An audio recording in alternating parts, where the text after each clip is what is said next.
Buenas tardes a todos.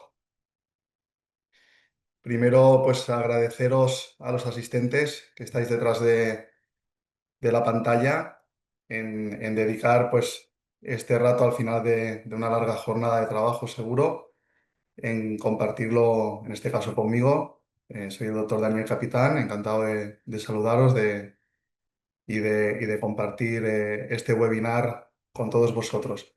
Agradecer también a SEPA y la colaboración de Sanigía una vez más en hacer posible estos webinars de formación y en contar pues conmigo pues para que os pueda compartir un poco el día a día que hacemos en la consulta cuando hablamos de elevación de seno maxilar con el acceso lateral de la ventana y cómo las herramientas digitales, el diseño digital de la ventana de acceso nos ayudan en optimizar los resultados.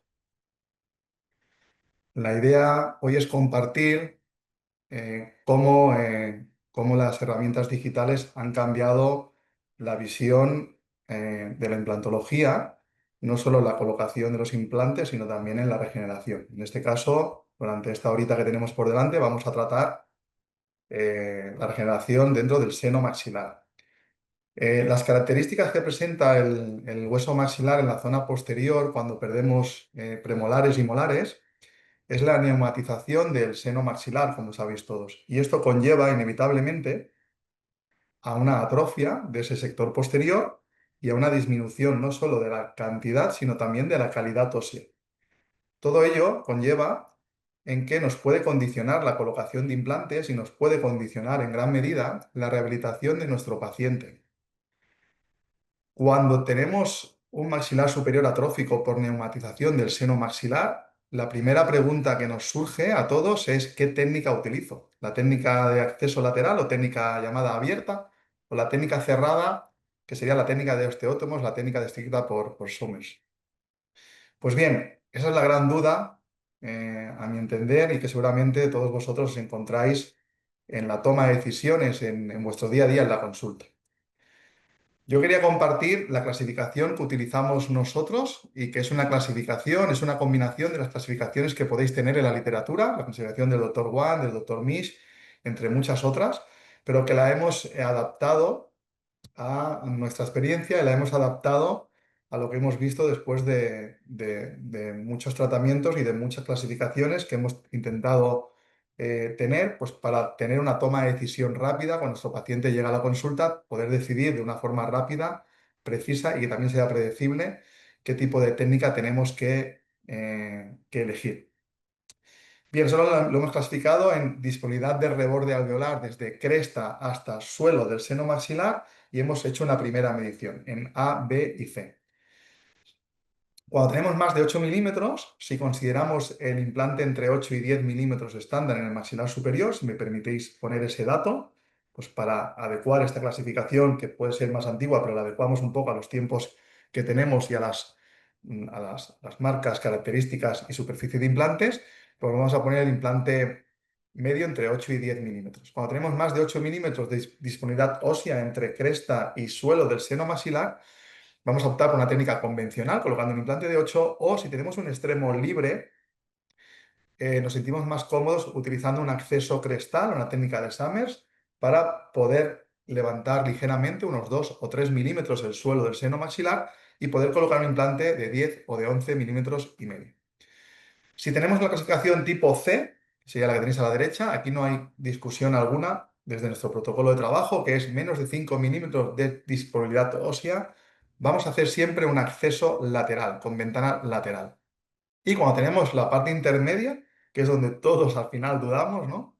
Entre 5 y 7 milímetros. Aquí hemos querido introducir a las clasificaciones que hay en la literatura el concepto de si tengo dientes adyacentes en donde va a ir mi implante o tengo un extremo libre.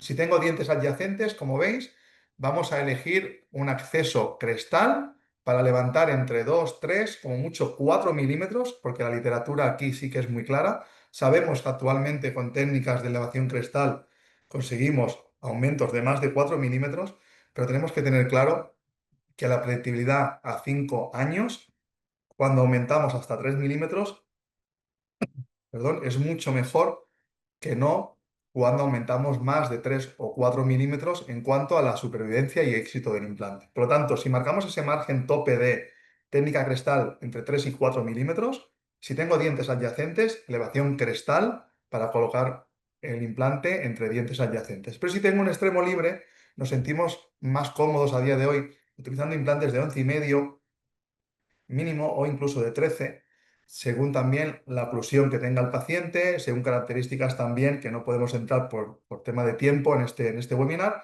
pero si nos sentimos más cómodos con un implante un poco de mayor longitud, vamos a utilizar una ventana lateral cuando tenemos un extremo libre.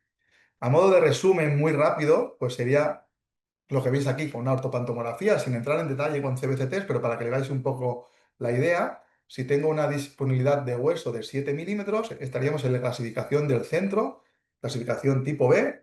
Tengo dientes adyacentes, como es este caso, pues haríamos un aumento crestal para colocar en este caso un implante de 7 hasta 10 milímetros de longitud.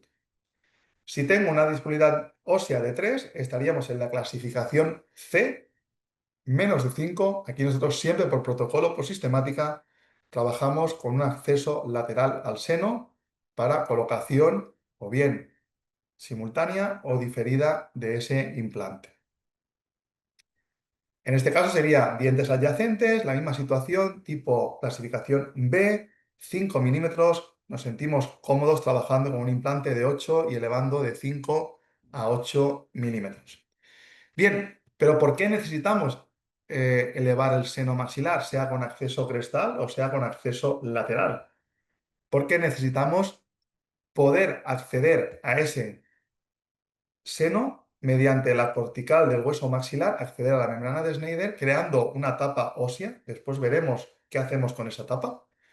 Ahí nos podemos encontrar la membrana de Schneider que vamos a tener que manipular de la forma correcta para poder crear el espacio necesario para poder después regenerar ese espacio antral, y a su vez nos podemos encontrar también raíces próximas, y es aquí donde toma especial importancia el uso de herramientas digitales para poder diagnosticar, planificar y después diseñar unas guías que nos permitan hacer un acceso muy preciso y un acceso con garantías de estar en la posición y en la zona donde queremos manipular la membrana de Schneider, como veremos a continuación.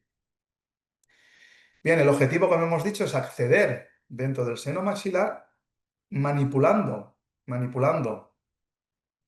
la membrana de Schneider, que como sabemos es extremadamente fina, es la membrana más gruesa de los senos paranasales, pero a su vez es para nosotros extremadamente fina, entre 0,3 y 0,8 milímetros, y el objetivo es crear ese espacio necesario en cualquier regeneración, principio biológico de cualquier regeneración guiada, crear un espacio necesario que sea contenido. El seno maxilar eso nos lo permite, es un espacio contenido, es un espacio eh, que nos permite estabilizar muy bien nuestro biomaterial de injerto y con el objetivo de colocar ese biomaterial. Pero la pregunta que os lanzo ¿es realmente importante el material antes de entrar en temario de herramientas digitales?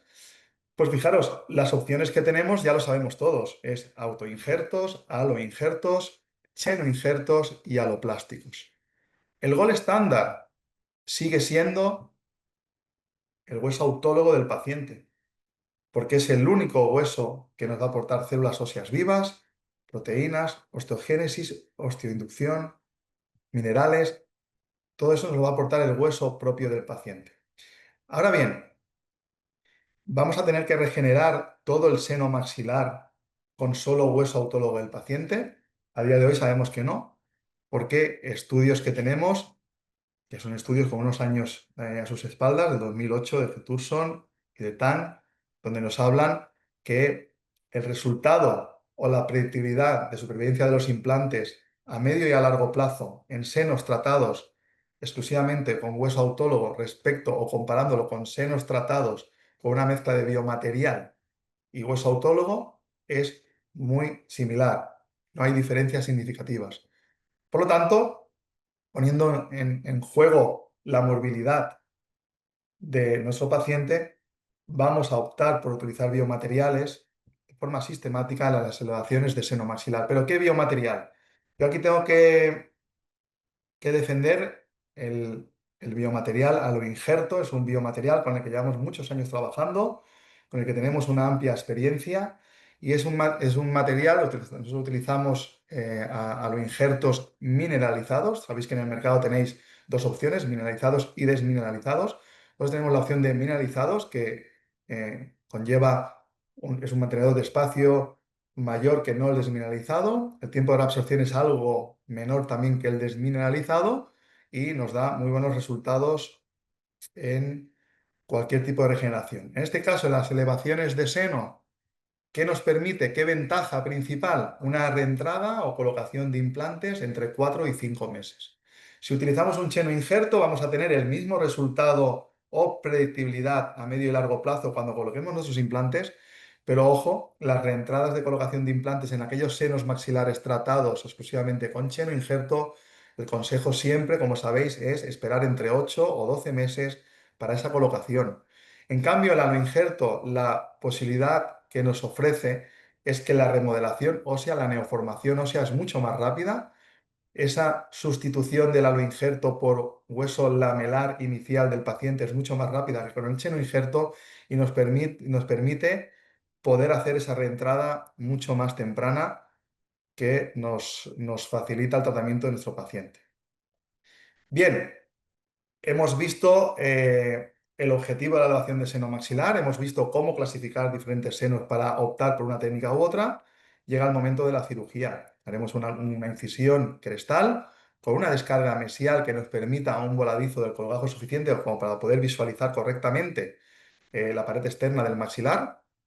Y hacemos siempre una pequeña descarguita, no es de una descarga, no llegamos a mucosa libre, no llegamos, no sobrepasamos la línea mucogingival, sino simplemente en queratinizada 2-3 milímetros que nos permite tener un colgajo sin tensión. No va a perjudicar para nada en la vascularización que viene, como sabemos, de posterior a anterior en el seno maxilar.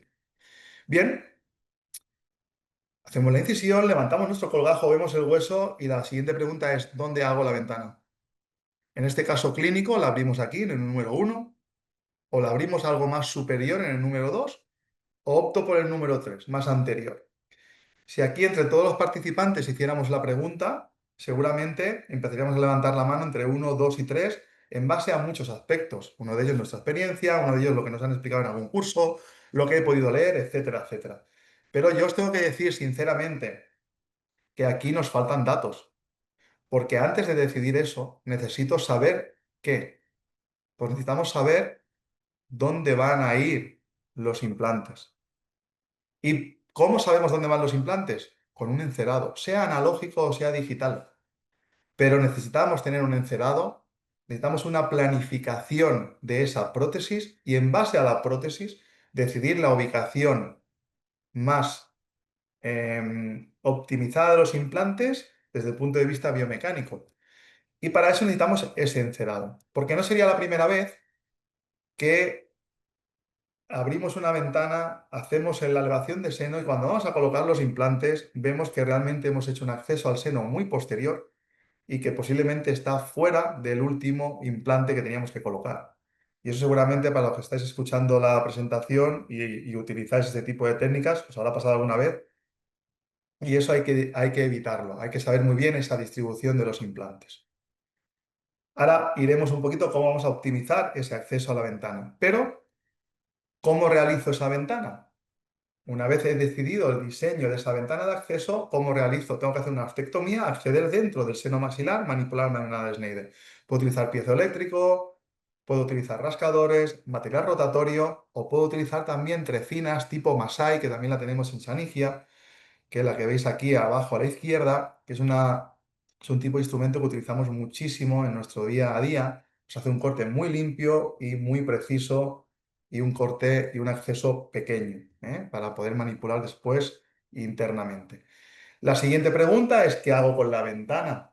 ¿La dejo en bisagra hacia adentro, bisagra externa? ¿La retiro? ¿O no tengo ventana porque he rascado? Esto nos lo da la cirugía, pero sí que es cierto que cuando tenemos corticales de acceso al seno muy gruesas, muy importantes, nos sentimos más cómodos retirando esa tapa. ¿Para qué? Para tener mayor visibilidad, ¿eh? Simplemente esto es a modo de información que quiero, pues, que quiero transmitiros, si me permitís. Y bien, hemos dicho, bueno, ¿y cómo hago la ventana de acceso?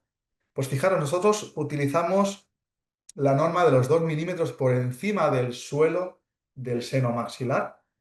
Tenemos que calcular dónde está ese suelo del seno maxilar. Iremos 2 milímetros hacia arriba, como veis aquí, y con esos 2 milímetros hacia arriba situaremos el inicio de la ventana, la ostectomía de la parte inferior de la ventana de acceso. ¿Por qué esos 2 milímetros? Para corregir posibles discrepancias que pueda tener el seno en angulación y no equivocarnos y estar fresando o haciendo una ostectomía fuera realmente de la cavidad antral, ¿no? Y ese diseño es muy importante. Ese diseño es muy importante porque es el que va a condicionar el inicio y el éxito de nuestra cirugía. No podemos ir tanteando a ver dónde está el seno, dónde accedo, aquí es más grueso, aquí freso más o menos. No, todo eso tiene que estar planificado con un CBCT previo, con una en encerado digital en nuestro caso, con una posición primero virtual de planificación de los implantes y después, como veremos, con una planificación transfiriendo eso a una guía digitalmente diseñada. Ahora bien, tenemos que saber que ya en el año 2006 Mandelaris nos hablaba, y Rosenfeld nos hablaban que era necesario ese encerado de dientes, en su momento podía ser analógico, ahora lo estamos haciendo digital, para saber lo que estábamos diciendo, dónde van los implantes y ahí poder hacer una férula quirúrgica, y la férula quirúrgica nos servía, como veréis en este vídeo, vamos a mostrar el inicio del vídeo, nos servía esa guía quirúrgica donde ya habíamos diseñado previamente la prótesis que tenía que llevar el paciente. Fijaros, hacíamos un CBCT con esta guía radiológica que después iba a ser guía quirúrgica y si el implante iba en la posición, por ejemplo, del 4 y del 6, pues nosotros aquí teníamos que acceder en la zona entre el 5 y el 6, como veis aquí, aproximadamente, pintábamos con un lápiz y para poder hacer un acceso al seno maxilar de una forma, fijaros bien, aproximada. Esto no era preciso al 100%, pero era una ayuda muy importante para nosotros para no cometer el error en un extremo libre, en una zona de déntula extensa, como es en este paciente, de no cometer el error de ubicar la ventana muy hacia mesial o muy hacia distal. O no tener que abrir una pequeña ventana a ver si ahí estaba el seno y tenía que irme más arriba o más hacia abajo. Por lo tanto, eso sí que era una ubicación aproximada. Y ahí es donde ya iniciamos nuestra ostectomía, en este caso con material rotatorio, para después realizar el resto de la intervención manipulando la membrana de Schneider y colocando nuestro biomaterial. Bueno, si no tengo una guía quirúrgica, me podéis decir, bueno, es que yo hago elevaciones de seno y no necesito una guía porque tomo otras referencias. Evidentemente, podemos tener referencias anatómicas. Es decir, por ejemplo, este paciente tiene un defecto en la zona mesial al seno maxilar. Tenemos que colocar implantes en ese defecto y un implante posterior a ese defecto. Y sabemos que en este caso la ventana de acceso, como veis, va a ser justo a 1 o 2 milímetros posterior al defecto. Eso sería tener una referencia anatómica. Tenemos referencia anatómica, como en este caso, que puede ser tanto de un defecto óseo como de dientes, o referencias con guías quirúrgicas.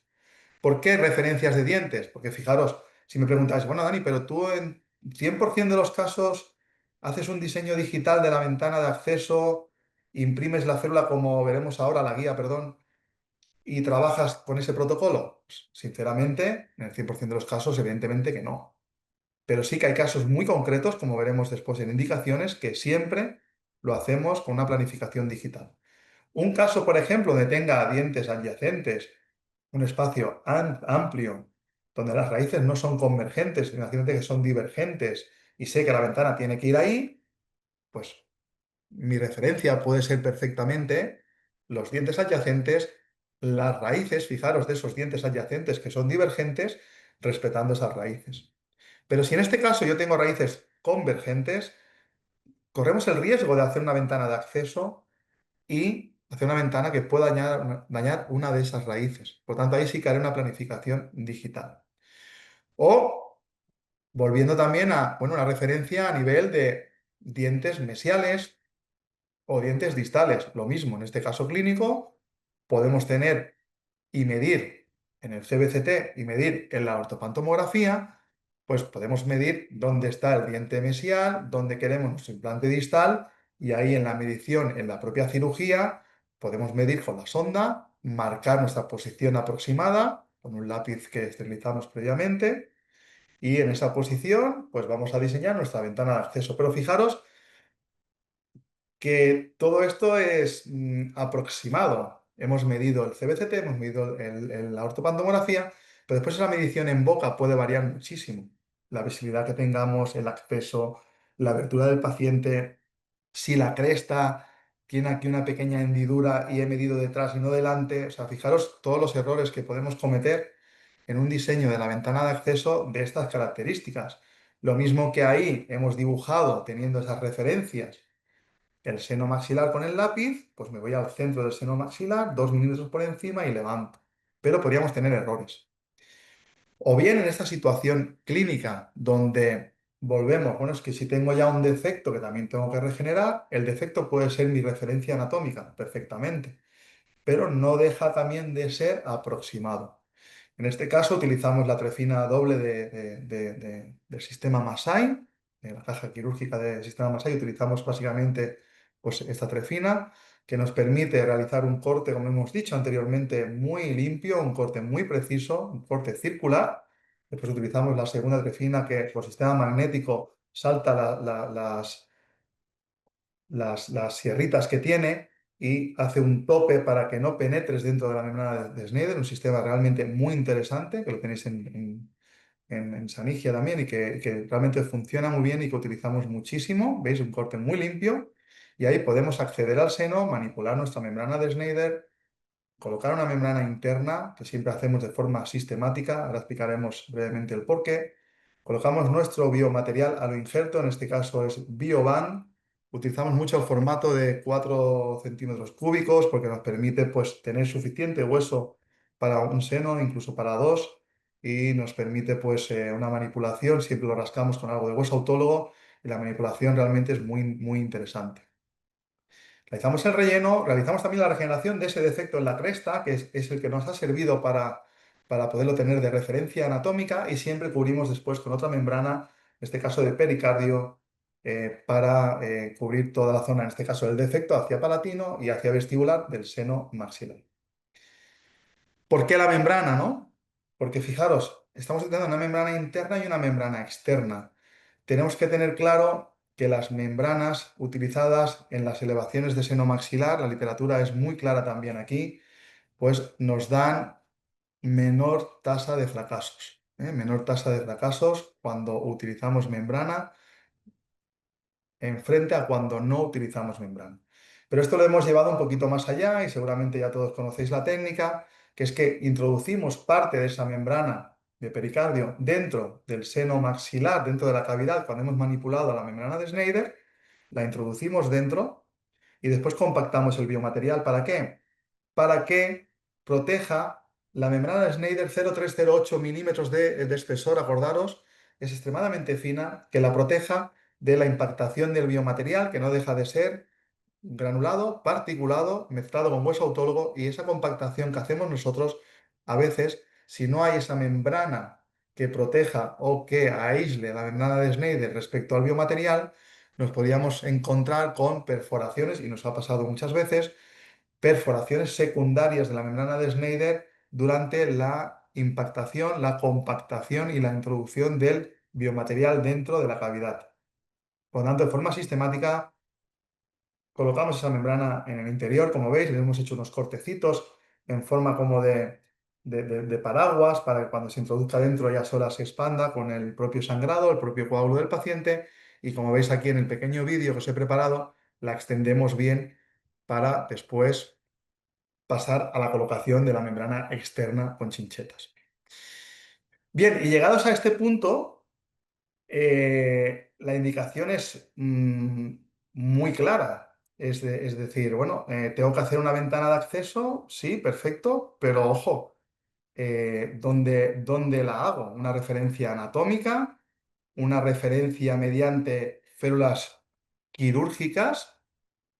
Pero ¿cómo puedo optimizar este proceso con las herramientas digitales? Vamos a verlo.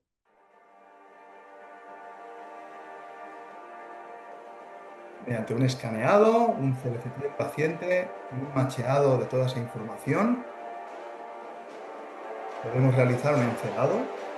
saber dónde van los dientes, saber dónde va la planificación de los implantes y fijaros, diseñar una guía, una abertura que nos va a indicar el acceso preciso del seno maxilar donde queremos trabajarlo.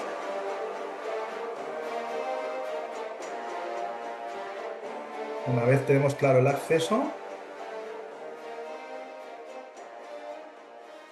simplemente es proceder a la intervención de el aumento lateral del seno maxilar.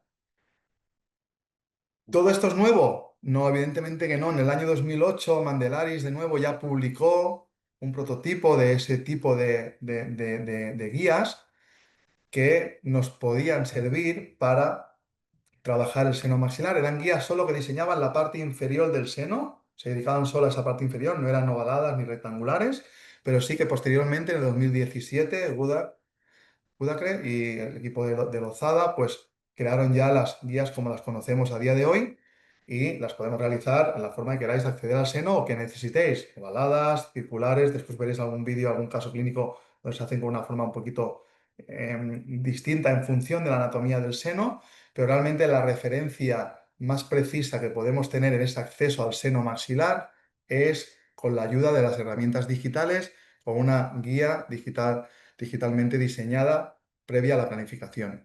Por tanto, la propuesta nuestra sería, la propuesta actual, que ya todos conocéis también, pues sería pasar de esas férulas quirúrgicas a las guías eh, impresas para poder trabajar el acceso al seno. ¿Qué ventajas tenemos? Pues las mismas ventajas que la cirugía guiada cuando colocamos, como veis, y fixamos un implante.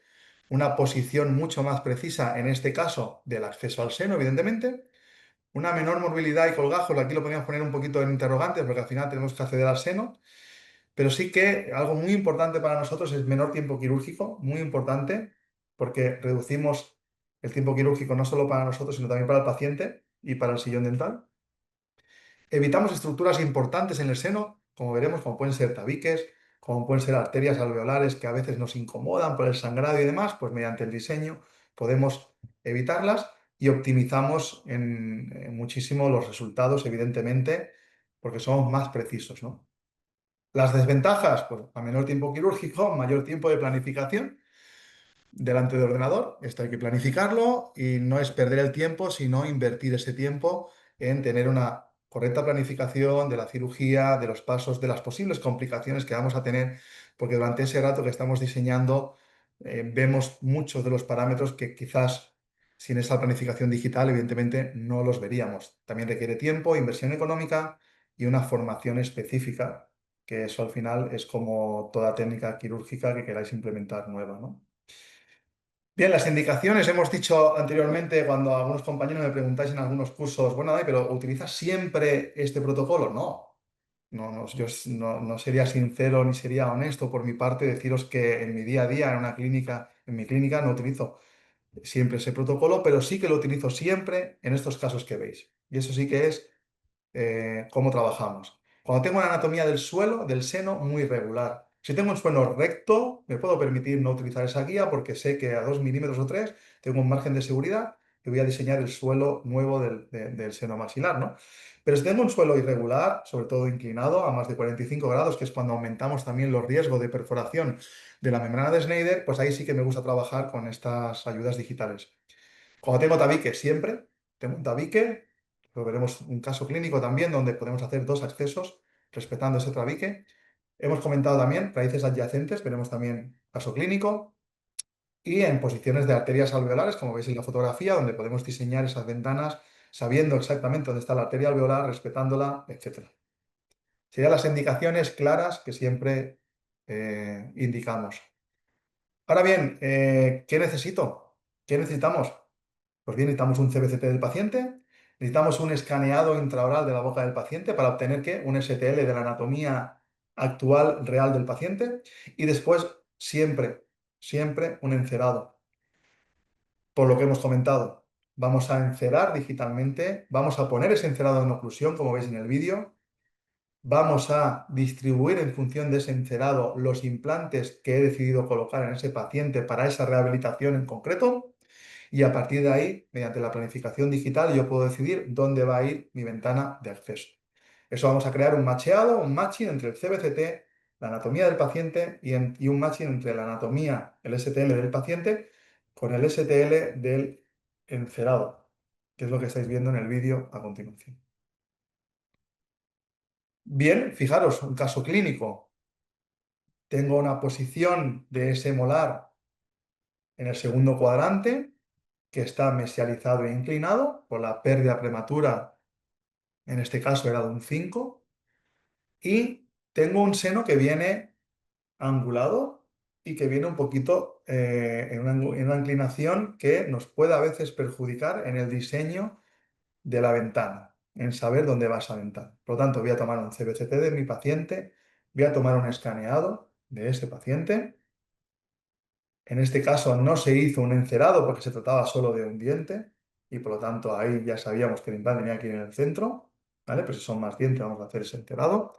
Y aquí, fijaros, son unas trazas que siempre hacemos con una imagen de captura de pantalla del CBCT, de la reconstrucción panorámica, donde decidimos las alturas que tenemos de reborde alveolar, decidimos dónde queremos la ventana de acceso y las dimensiones de esa ventana de acceso, muy importante. No voy a hacer una ventana más grande para ver más, ni una ventana pequeña para reducir la movilidad del paciente. Necesito hacer una ventana que sea estándar a mis necesidades de visibilidad y que reduzca al máximo la movilidad de nuestro paciente. Suelen ser ventanas entre 8 y 9 milímetros de diámetro, las que solemos hacer, y intentamos siempre reducirlas al máximo siempre que sea posible. Siempre que sea posible.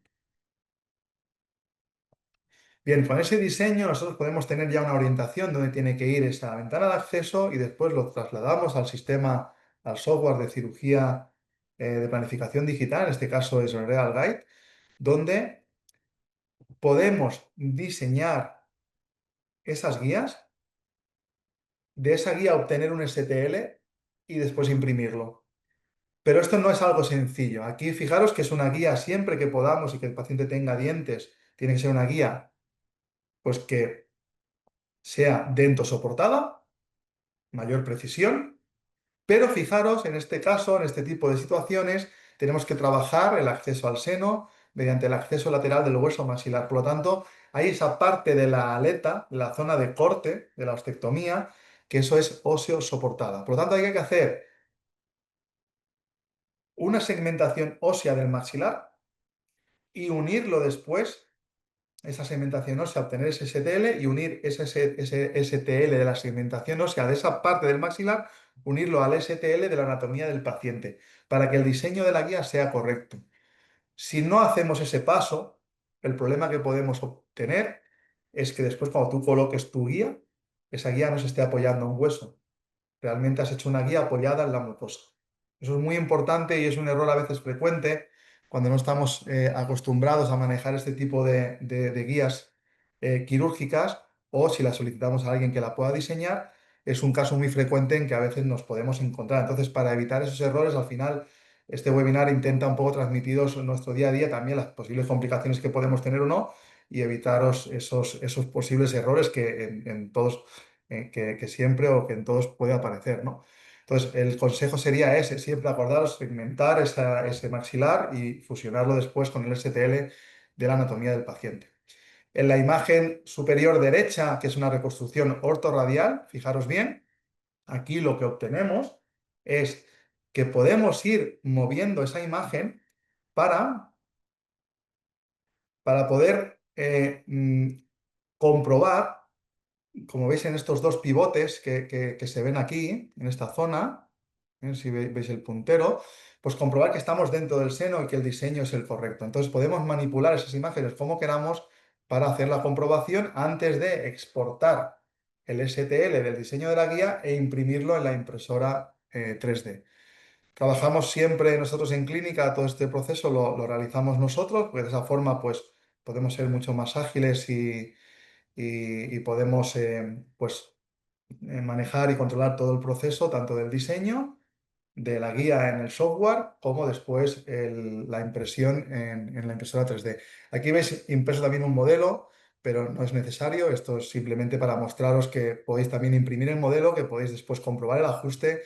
En el modelo podéis ver que eso sería el STL de la anatomía del paciente, que está fusionado con la segmentación ósea, que sería aquí, pues veis aquí como un escaloncito, esto sería la mucosa, esto sería ya cuando hemos abierto el colgajo, y también este diseño en el software nos permite ya planificar antes de la cirugía la extensión de nuestro colgajo, dónde voy a hacer la incisión de descarga, si un diente, si dos dientes, si no, todo eso ya, esta información la tenemos y optimizamos muchísimo el tiempo de la cirugía porque ya hemos resuelto muchas de las dudas que nos pueden surgir en el momento de hacer la intervención.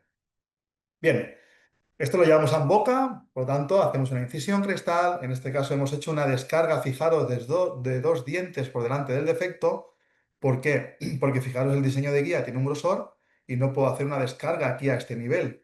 Entonces aquí tengo que hacer una descarga más hacia mesial para ubicar la ventana de acceso. Y aquí tenéis dos formas de trabajar. Primero, colocamos nuestra guía, comprobamos el ajuste, el asentamiento de la guía. Muchas veces hacemos ventanas de comprobación dentro de la guía quirúrgica para comprobar que haya asentado bien en los dientes. Y tenemos dos formas de trabajar. Una, dejamos la guía colocada y empiezo a hacer mi osteoctomía con el piezo eléctrico, con osteótomos, ay, perdón, el piezo eléctrico con la guía rotatorio. O pinto la guía, que es lo que hacemos nosotros habitualmente. Pinto dentro de la guía, como veis aquí con el lápiz estéril, pinto, retiro mi guía quirúrgica y ya trabajo sin la guía. Porque ya una vez pintado yo sé el acceso correcto. Aquí, ¿por qué quiero ese tipo de diseño? Porque quiero respetar los dientes adyacentes y fijaros que no es un seno rectangular ni totalmente circular, porque el seno maxilar, la pared anterior del seno maxilar, venía en una inclinación justo de 45 grados, por lo tanto, yo tenía que hacer una ventana de acceso un poquito ovalada. ¿Entendéis? Bien. Esto es una técnica de bisagra externa, donde en vez de poner la tapa ósea hacia adentro para que sea el nuevo suelo, el nuevo techo del seno maxilar, la retiramos hacia afuera. Nos permite una visibilidad directa de la manipulación de la membrana de Schneider. Fijaros que el instrumento que veis que estamos utilizando en este primer instrumento, que es el de doble codo, que utilizamos primero en la parte inferior y después mesial, distal y la parte superior. Fijaros que esto tiene una longitud de 8 milímetros, por tanto, esa ventana estamos entre 8,5 y 9 milímetros, como veíamos anteriormente en la planificación. Son ventanas pequeñas, en este caso tenía que ser pequeña sí o sí, porque teníamos mesial y distal las raíces adyacentes y tenemos que visualizar bien la membrana de Schneider. Aquí ya hemos colocado previamente una membrana interna de pericardio, hemos hecho relleno con nuestro aloinjerto Biobank y después recolocaremos la tapa ósea, fijaros, la ventana estaba hacia afuera, una bisagra externa, la hemos recolocado después para fijar con chinchetas siempre esa membrana de pericardio externa a la entrada del seno maxilar. ¿Para qué? Para evitar la extrusión por presión negativa del seno. Es muy importante también este paso.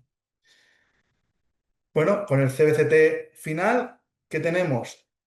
Una optimización del resultado. Nos hemos dedicado solo a aumentar el seno allí donde queremos colocar nuestro implante. No me interesa ir más hacia mesial, ni más hacia distal, ni más arriba, porque quiero colocar aquí un implante de unas dimensiones adecuadas. No quiero colocar más ni hacer un sobre relleno, que muchas veces también sería un error muy frecuente en la elevación del seno maxilar. Bien, siguiente caso, pues un caso muy parecido al que acabamos de ver, dientes adyacentes, pero fijaros aquí que yo tengo un seno con esa anatomía caprichosa, esa anatomía irregular, que sin una ayuda digital nos lleva a muchas dudas, porque yo tengo que hacer un acceso justo ahí donde tenéis el círculo verde. Por lo tanto, ¿cómo hago eso? ¿Cómo mido eso con un CBCT, con una panorámica en la boca del paciente?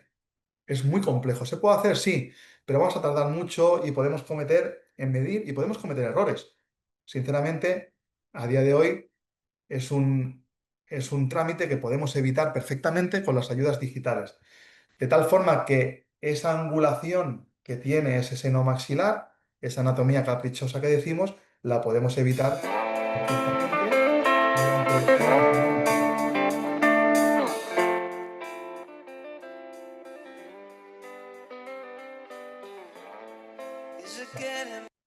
Fijaros, ahí hemos hecho la planificación. Lo mismo, no imprimimos ese modelo, pero para que lo veáis el ajuste, lo llevamos en boca, igual, ese colgajo un poquito extenso, pintamos con el marcador que hemos esterilizado, son lápices de madera que estamos esterilizando en autoclave. En este caso hicimos el acceso con el piezo. De nuevo, una técnica que nos gusta mucho, como veis, es la bisagra externa. La utilizamos muchísimas veces, más que la interna, porque, como os digo, nos permite visualizar muy bien con accesos muy pequeños. Fijaros que no estamos haciendo un acceso grande. En este caso os lo muestro porque la misma guía ya nos sirve para poder fresar y insertar nuestro implante cuando utilizamos una técnica simultánea, una técnica en un solo estadio. Por lo tanto, en esta situación clínica lo que hemos hecho es el mismo protocolo, hemos diseñado esa guía quirúrgica, hemos pintado con el lápiz, hemos retirado la guía, hemos hecho la manipulación de la membrana de Schneider, en este caso con una tapa externa, hemos hecho un primer relleno de la zona más posterior del seno maxilar con el Biobank, con el halo injerto. Hemos vuelto a colocar la guía, hemos fresado, hemos insertado el implante con la guía quirúrgica y hemos acabado de hacer el relleno con Bioban en la parte más externa del seno y hemos fijado con la membrana. Entonces, fijaros cómo optimizamos ahí en esa imagen que no queremos ni más altura ni menos altura. Queremos la altura que queremos para ese implante, que en este caso era un implante, quiero recordar, de 11,5. ¿Y por qué? em, trabajar así? Pues para optimizar los resultados y sobre todo, pues conseguir mayor predictibilidad en esos tratamientos, evidentemente. Este sería un caso de tabiques. Quiero compartir también un caso de tabiques interesante también para indicación de esta técnica y sería la misma situación. Esto es un paciente, para ponerse en contexto, que el objetivo final del tratamiento era extracción de los dientes que quedaban en boca para colocar implantes post-extracción y carga inmediata posterior a esos implantes post-extracción. Pero en la zona posterior, una vez hecho la primera planificación digital, vimos que necesitábamos un implante en la posición del 6 y otro del 4 y que tanto el implante del 4 como el implante del 6 entraban en conflicto con el seno maxilar, que es lo que veis aquí en la imagen inferior derecha, que se ve ya en primer implante mesial y aquí estaría el otro implante distal que entraba uno dentro del seno y aquí también dentro del seno, pero fijaros en el círculo rojo el tabique que tenemos en medio. Entonces, se decidió primero por hacer una primera planificación de extracción de ese molar distal, de elevación del seno maxilar respetando el tabique y accediendo a como si fuese un doble seno, y posterior a ello ya realizar otra vez la planificación definitiva de los implantes post-extracción. Por lo tanto, aquí lo tenéis en la imagen del software de RealGuide, donde se ha hecho ya una planificación de implantes previa, como veis aquí abajo en la imagen, donde tenéis los implantes posteriores, tanto del primer cuadrante, también se hizo el mismo otro procedimiento. Para no alargar la presentación, os muestro solo la parte izquierda del segundo cuadrante, pero la idea es, básicamente, esos implantes se han colocado con un primer encerado digital. En base a esos implantes yo decido dónde está el seno, qué obertura quiero hacer y eso lo traslado al diseño de esa guía. En boca realizamos nuestro colgajo. Fijaros que de momento he dejado el molar. ¿Por qué? He dicho que íbamos a hacer la extracción de este molar posterior, pero la voy a hacer después de hacer la elevación de seno. Me interesa el molar. ¿Para qué? Para mayor precisión de la guía. Todo esto hay que entenderlo desde el punto de vista de ser más precisos. Por lo tanto, la guía dento-soportada, cuanto más dientes haya en boca, mejor para la estabilidad, retención, ajuste y precisión de esa guía. Si yo quito ese molar, puede ser que la guía me bascule la parte posterior y el resultado ya no sea el mismo. Por lo tanto, dejo ese molar, ¿eh? Hago esa estrategia de dejar ese molar, fijo mi guía dento-soportada, pintaré, retiraré la guía, haré toda la elevación del seno maxilar como si fuese doble, justo en medio ahí, justo aquí donde tenéis la flecha, aquí está el tabique. ¿Cómo lo sabemos? Mediante la planificación digital. Esto, fijaros la importancia que tiene, que si no hago esa planificación digital, ¿cómo sé dónde está el tabique? Es muy complejo. Podemos medir, sí, podemos tener referencia anatómica, os la he explicado. Podemos tener una referencia con un encerado, os la he explicado. Y lo hemos hecho así durante mucho tiempo, pero ahora cuando hay tabiques, os puedo asegurar que la cirugía se reduce en tiempo muy, muy, muy de forma importante y reducimos también muchísimo la incomodidad que puede surgir cuando estás intentando abrir una ventana y coges el tabique y tienes que corregir, etcétera, etcétera. Entonces, una vez ya hemos hecho la elevación de senos, cuando quitaré el molar para dejar esa zona preparada para la colocación diferida de los implantes cuando haga los implantes también por extracción de la zona anterior. ¿Veis? Hemos pintado, retiro ahora sí la guía y ahí tengo el acceso doble del seno maxilar. Vamos a utilizar de nuevo Biobank, a lo injerto, córtico esponjoso mineralizado. Trabajamos siempre con aloinjerto en todas nuestras regeneraciones de hace muchísimo tiempo. Las reentradas son mucho más tempranas. La maduración de hueso lamelar, de hueso lamelar a hueso maduro es mucho más rápida que con el seno injerto y siempre lo mezclamos con algo de hueso autólogo para obtener BMPs muy importantes en las fases iniciales de cicatrización, de maduración y de conversión ósea para también facilitar el uso y el manejo, la manipulación también del aloinjerto.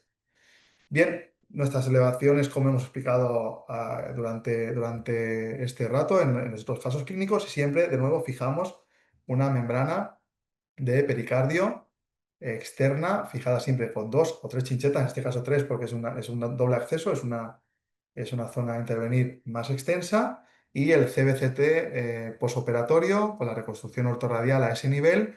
Y aquí ya, como veis, ya se ha extraído también el molar, se aprovechó en el alveolo de ese molar del segundo cuadrante, pues se aprovechó para rellenar también con Bioban. En el lado del primer cuadrante se realizó también de forma simultánea la elevación de seno, como veis ahí, y podemos solventar el caso y resolver el caso posterior. Este es el mismo caso, que una vez han pasado los 5 meses después de la cirugía de elevación de seno, ahí veis las chinchetas en el CBCT, volvemos a la planificación original donde queríamos nuestros 6 implantes, y es aquí cuando ya estamos diseñando para hacer las extracciones, implantes inmediatos y carga inmediata, también con cirugía guiada. Vamos a diseñar de nuevo una cirugía guiada para ubicar y colocar esos implantes, como estáis viendo aquí en la presentación breve que os estoy compartiendo. Bien, vamos al último caso, que quiero ajustarme bien al tiempo de la presentación, que era entre 45 minutos y 1 hora, y indicaros también en qué situaciones también utilizamos la técnica que os estoy comentando, el diseño digital de la ventana de acceso, en situaciones bilaterales, sobre todo en extremo libre importante. Es un paciente donde presenta un extremo libre muy importante, tenemos que colocar implantes en la posición del 6 y yo tengo que saber exactamente cuál es esa posición del 6. Yo no puedo abrir un colgajo y aventurarme a hacer una ventana a ojo. No, creo que eso ya no nos podemos permitir trabajar de esa forma, porque tenemos herramientas fáciles, intuitivas, como es lo que os estoy enseñando, que nos pueden ayudar y que nos pueden decir, como estás viendo aquí, que en ese molar que hemos encerado, en la posición del 6 ahí va un implante. Por lo tanto, ¿dónde quiero la ventana de acceso? Ahí, no la quiero en el 7, no la quiero en el 3, en el 4, la quiero en el 6. Entonces, diseño dónde van mis implantes, planifico, diseño mi doble ventana de acceso. En este caso voy a realizar 2 guías, no voy a realizar solo una, voy a utilizar 2 guías. ¿Por qué utilizo 2 guías y no solo una? Que es un detalle también muy importante. Fijaros, si yo diseño esta guía doble y la hago unida en todos los dientes de soportados y le hago las 2 aletas para acceder al seno, yo me vería obligado a abrir el colgajo del primer y segundo cuadrante de forma simultánea, porque recordar, es una guía dento soportada, pero también óseo soportada en el sector posterior, se tiene que apoyar en hueso. Por lo tanto, tendría que abrir el colgajo completo, elevar el colgajo, colocar mi guía, diseñar un seno, hacer el seno, diseñar el otro, hacer el otro. Pero es que mientras estoy haciendo uno, el otro lado ya tengo el colgajo abierto y estoy eliminando vascularización de ese lado. Por lo tanto, yo prefiero abrir el primer cuadrante, utilizar la guía del primer cuadrante, como veis aquí diseñada, que están diseñadas por partes, por sectores, hacer el seno, cerrar ese primer cuadrante de la mucosa. Mientras tanto, el segundo cuadrante ha estado la mucosa cerrada. Tengo vascularización allí, principio biológico de la regeneración ósea guiada. Ya tengo este cerrado, vuelvo a tener vascularización estable y hago el acceso ya del segundo cuadrante abriendo colgajo y acabando el seno. Es una labor de estrategia que todo suma. O sea, la cirugía al final es una suma de detalles y todos esos detalles parece que no son importantes, pero lo son. Y el resultado final siempre lo agradece. Por lo tanto, volvemos al caso. Hemos impreso de nuevo las dos guías. Vamos en boca, abrimos el primer cuadrante, guía dento soportada, marcamos con el lápiz estéril, retiramos, en este caso hacemos el acceso con piezo y para poder manipular después la membrana de Schneider y utilizamos de nuevo a lo injerto Bioban con una membrana Lioplan. Nos gusta mucho la membrana Lioplan porque tiene estas dimensiones de 15 por 30, donde realmente es tan extensa que me permite cortar la membrana, utilizar una parte para dentro del seno maxilar, como hemos comentado al principio de la presentación, y utilizar otra parte para la pared externa del hueso maxilar para que no haya extrusión por presión negativa del injerto.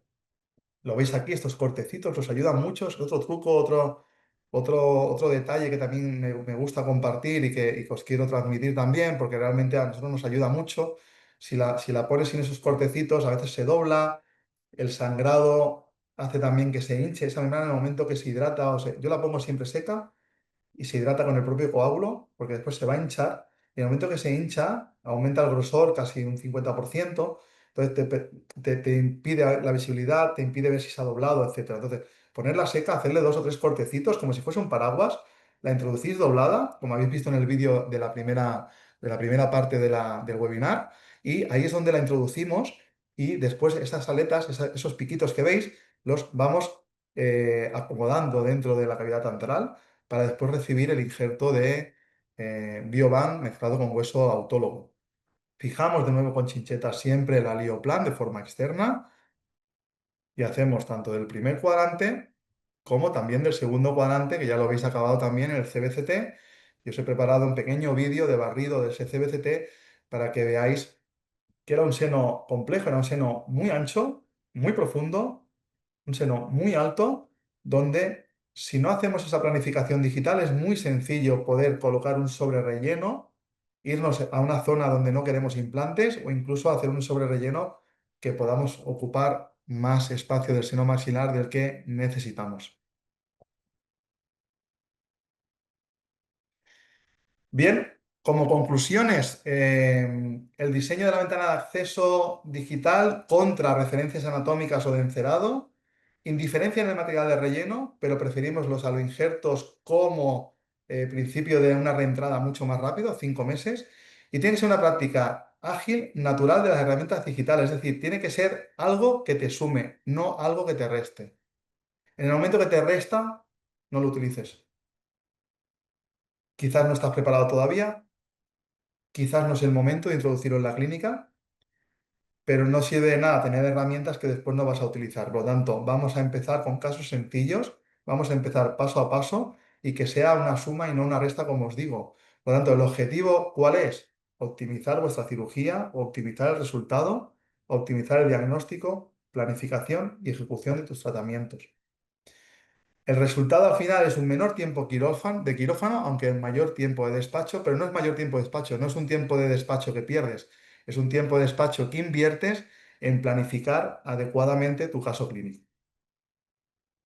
Bien, pues sin más, muchísimas gracias a todos y todas por asistir a este webinar. Para mí ha sido un placer compartirlo una vez más de la mano de SEPA y de Sanigia.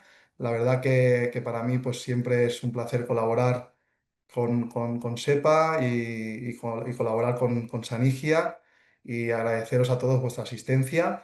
No me quiero despedir de vosotros sin también compartir este año en 2025 junto a mi amigo y compañero de trabajo, el doctor Manuel Fuentes, pues hemos publicado este libro que veis aquí a la derecha, de la mano de la editorial Quintessence, Protocolos en implantología inmediata, unitaria y múltiple, donde salen los casos clínicos que habéis visto, que después se han acompañado también de cirugía post-extracción, los casos múltiples. se han acompañado de cirugía post-extracción y carga inmediata. Y aquí está integrado tanto herramientas analógicas como digitales en este libro a forma de protocolo y como de manual clínico que me gusta, que me habéis permitido también compartirlo aquí con vosotros. Yo siempre me despido así, siempre que las cosas parecen fáciles es porque no oímos todas las instrucciones. Es una frase de un escritor neoyorquino, Donald Wesley, donde realmente hemos hecho un webinar de 1 hora, permitirme. Yo creo que no me he dejado nada importante, nada en el tintero. Yo creo que os he intentado transmitir un poquito todos aquellos detalles que realmente pueden marcar la diferencia y espero que lo hayáis disfrutado y que si en algún momento tenéis alguna duda, alguna consulta, tenéis ahora el ruego de preguntas que podemos mirar y os puedo contestar ahora mismo y si no, más tarde, a través de las redes sociales que tenéis ahí. En Instagram, pues podéis contactarme y de muy agrado os responderé en la medida de lo posible. Muchísimas gracias a todos, gracias a Sepa, gracias a Sanigia.